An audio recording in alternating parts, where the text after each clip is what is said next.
आकाशवाणी छत्रपती संभाजीनगर केंद्र. ध्वनिचित्र. छत्रपती संभाजीनगर इथं वीर शिरोमणी महाराणा प्रताप सिंह यांच्या अश्वारूढ पुतळ्याच्या लोकार्पण सोहळ्याचा संपादित अंश ध्वनिचित्र या कार्यक्रमात आज आपण ऐकणार आहोत.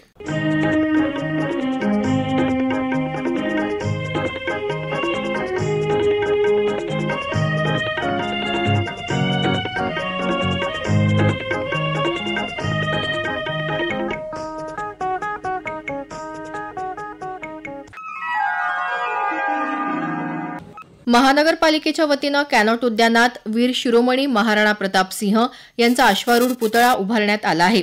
गेल्या शुक्रवारी या पुतळ्याचं अनावरण संरक्षण मंत्री राजनाथ सिंह, मुख्यमंत्री देवेंद्र फडणवीस आणि मेवाडचे राजे लक्षराज सिंह यांच्या उपस्थितीत करण्यात आलं. या अनावरण सोहळ्यात संरक्षण मंत्री राजनाथ सिंह यांनी वीर शिरोमणी महाराणा प्रताप सिंह यांच्या जीवनचरित्रावर प्रकाश टाकला. ते म्हणाले, महाराणा प्रताप ने अकबर जैसे शासक के सामने कभी उन्होंने घुटना नहीं टेका. कौन सा ऐसा कष्ट है जो महाराणा प्रताप ने अपने जीवन में नहीं झेला है. महल छोड़ा, सत्ता का सुख छोड़ा, जंगलों में शरण ली, यहाँ तक कि घास की रोटी को खाना उन्होंने मंजूर किया, लेकिन कभी भी स्वाधीनता और स्वाभिमान के साथ महाराणा प्रताप ने समझौता नहीं किया. उनका जीवन हमें यह सिखाता है कि मातृभूमि की रक्षा के लिए किया गया बलिदान किसी भी व्यक्ति के सुख सुविधा या सम्मान से कहीं बहुत अधिक बड़ा होता है और वह अपने में अनमोल होता है. प्यारे भाइयों, महाराष्ट्र की धरती वीरता और बलिदान की धरती है. यही वह धरती है जिसने छत्रपति महाराज शिवाजी जैसे महानायक, राष्ट्र नायक को जन्म दिया. और आज हम जिन महाराणा प्रताप की प्रतिमा का अनावरण किए हैं, जिस पुतले का महाराणा प्रताप जी का अनावरण किया है, जब किसी राष्ट्र की स्वतंत्रता सा संस्कृत पर मेरे बहनों भाइयों कोई बुरी नजर से देखता है, कोई न कोई ऐसे ही महापुरुष इस संकट से लड़ने के लिए, इस संकट को दूर करने के लिए धरती पर अवतरित होते हैं. महाराणा प्रताप, छत्रपति शिवाजी और छत्रपति संभाजी महाराज जैसे वीरों का पूरा जीवन ही इस बात का सबूत है, इस बात का प्रमाण है. भारत की वीर गाथाओं के ऐसे सभी नायकों और मां भारती के आत्मसम्मान के सभी रक्षकों को मैं पुनः एक बार शीश झुकाकर आप सभी के सामने नमन करता हूं. जब तक संसार में वीरों की पूजा होती रहेगी, तब तक महाराणा प्रताप का उज्जवल और अमर नाम लोगों को स्वतंत्रता और देशभक्ति का संदेश देता रहेगा. स्वतंत्रता और देशभक्ति का यह पाठ पढ़ाता रहेगा.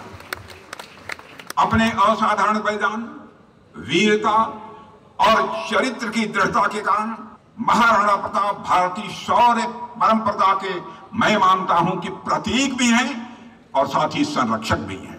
वे अपने लिए नहीं लड़े थे. वो चाहते तो अकबर का आधिपत्य स्वीकार कर लेते, सुख चैन की जिंदगी वह जी सकते थे, लेकिन अधीनता स्वीकार करना उन्हें मंजूर नहीं था और उन्होंने मुगलिया सल्तनत को चुनौती देने का काम किया था और विजय हासिल की थी. महाराणा प्रताप ने अपने जीवन में सिर्फ शौर्य और पराक्रम का ही प्रदर्शन नहीं किया मेरे बहनों भाइयों, बल्कि समाज को संगठित करने का काम भी महाराणा प्रताप जी ने किया.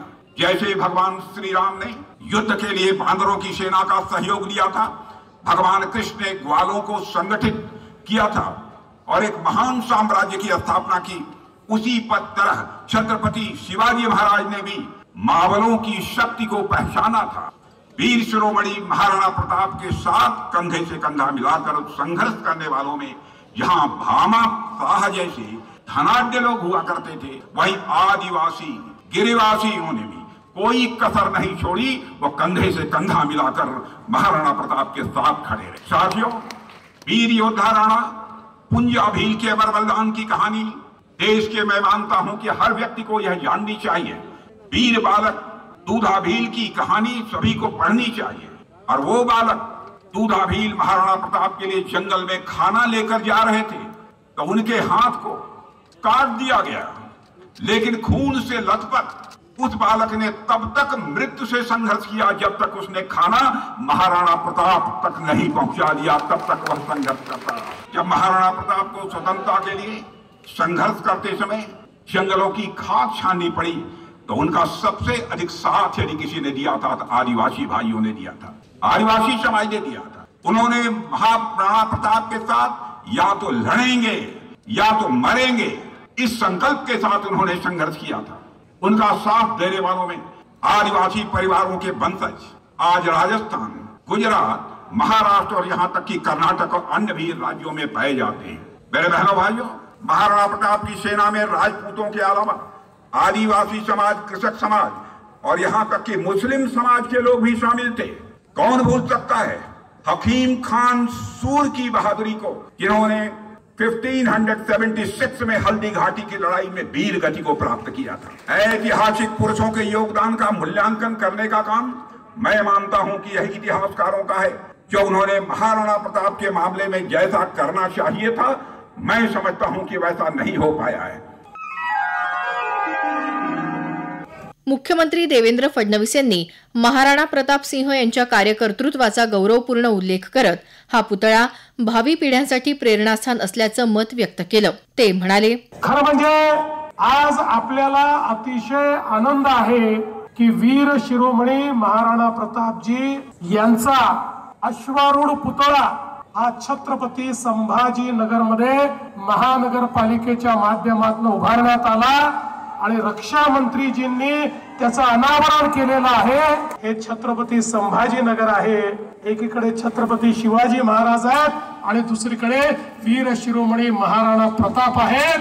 त्यामुळे प्रेरणेची कुठली कमतरता या ठिकाणी नाही। पंडित नरेंद्र मिश्र आपल्या कवितेत म्हणतात, राणा प्रताप इस भारत भूमि के मुक्ति मंत्र का गायक है। राणा प्रताप आजादी का अपराजित काल विधायक है। वह अजर अमरता का गौरव, वह मानवता का विजय तूर्य, आदर्शों का दुर्गम पथ को आलोकित करता हुआ सूर्य। राणा प्रताप की खुददारी भारत माता की पूंजी है। ये वो धरती है जहां कभी चेतक की टापे गूंजी है। अशा प्रकारे त्यांचं जे वर्णन या ठिकाणी करण्यात आलेलं आहे। खरं म्हणजे ज्यावेळी अकबर बादशाह हा या देशावर राज्य करत होता, अकबराला संपूर्ण भारत पादक्रांत करायचा होता। अकबराला माहिती होतं की गुजरातवर जर राज्य करायचं असेल तर राजस्थानचा मार्ग आहे, जो मोकळा झाला तर गुजरात आणि पलीकडचा सगळा भाग हा मला जिंकता येईल। आणि म्हणून अकबराने त्या ठिकाणी वीर शिरोमणी महाराणा प्रतापांना प्रस्ताव पाठवला, माझं मांडलिकत्व तुम्ही स्वीकारा। तुम्ही जर माझं मांडलिकत्व स्वीकारलं तर मी तुम्हाला त्या ठिकाणी 5000 मनसबदार म्हणून या मुघली साम्राज्याचा एक पदवी तुम्हाला देईल आणि तुमच्या संपूर्ण भागामध्ये केवळ तुमचं राज्य राहील, तिथे कोणीही तुमच्यावर आक्रमण करणार नाही।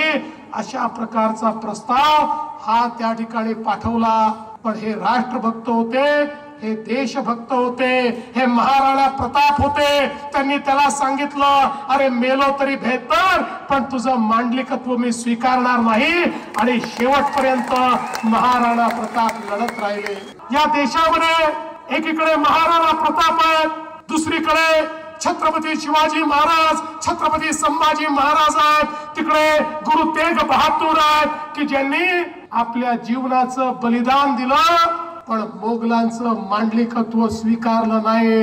आज आम्ही या ठिकाणी खऱ्या अर्थानं स्वातंत्र्य उपभोगतो आहोत। याचं कारण त्या काळामध्ये स्वातंत्र्य काय असतं त्याचं बीजारोपण या महापुरुषांनी आमच्या रक्तामध्ये केलं आणि म्हणूनच या भारताला आम्ही स्वातंत्र्य करू शकलो। आणि म्हणूनच हा जो काही पुतळा या ठिकाणी लावलेला आहे, हा केवळ पुतळा नाही आहे, एक प्रेरणा पुंज आहे की ज्या प्रेरणा स्रोताच्या माध्यमातून आम्ही या स्वतंत्र भारताला विकसित भारताकडे नेण्याचा संकल्प करतो।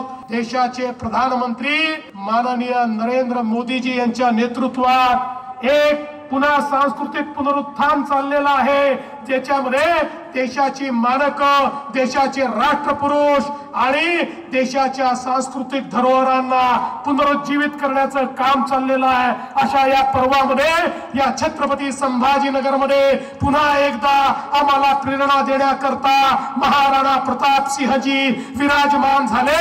मी खरोखर संभाजीनगरचं मनापासून अभिनंदन करतो। आणि त्यांच्या मार्गाने चालायचा निर्धार आपण व्यक्त करूया एवढंच या प्रसंगी बोलतो।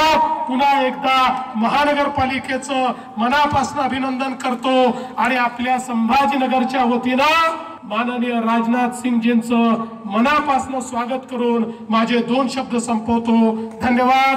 जय हिंद, जय महाराष्ट्र, छत्रपती शिवाजी महाराज की जय, वीर शिरोमणी महाराणा प्रताप सिंह जी की जय।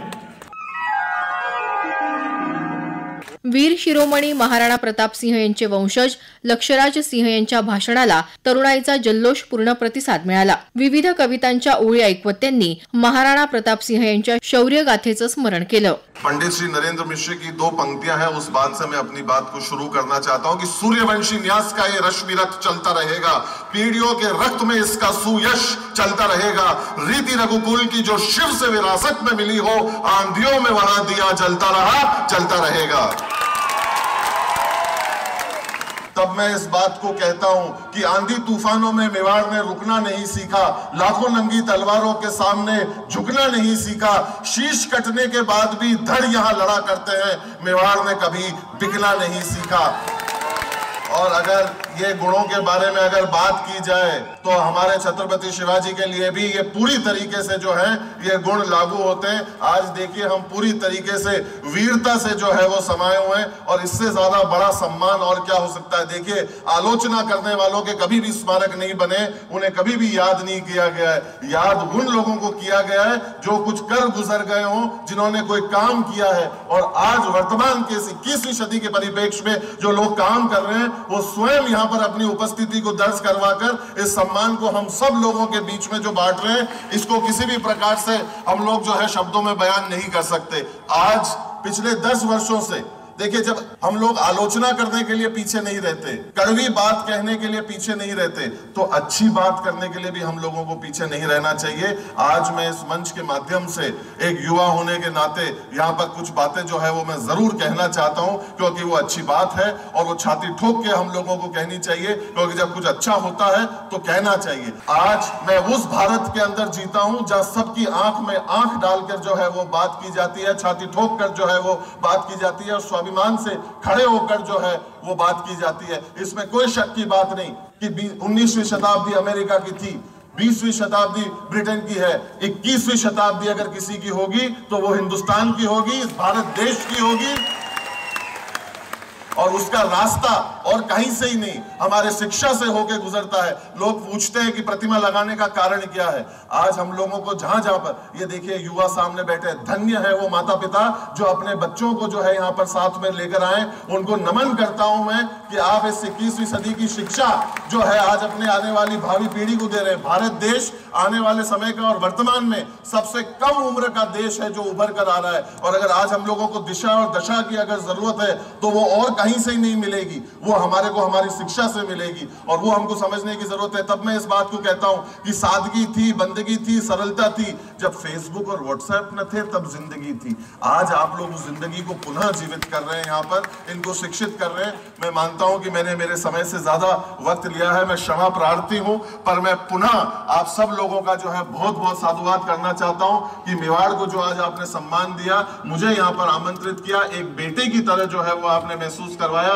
मैं पूरे महाराष्ट्र सरकार का, भारत सरकार का जो है हृदय से बहुत बहुत आभार व्यक्त करता हूं इस मान के लिए। और हमारे सबके पुरुष और हम सबके आदर्श वीर शिरोमणि महाराणा प्रताप की इस भव्य प्रतिमा को यहाँ पर लगाने के लिए और सबको प्रोत्साहित करने के लिए पुनः जो है कोटि कोटि वंदन, कोटि कोटि आभार। अंत में 2 पंक्तियों के साथ में अपनी बात को मैं विराम देता हूं। मुझे महसूस जरूर कराइएगा कि ये बात आप तक पहुंची है कि टूटने और बिखरने का चलन मांग लिया, हालात से शीशे का बदन मांग लिया। हम भी खड़े थे तकदीर के दरवाजे पर, लोग दौलत पर गिर पड़े, हमने वतन मांग लिया। बहुत बहुत शुक्रिया, आभार, साधुवाद।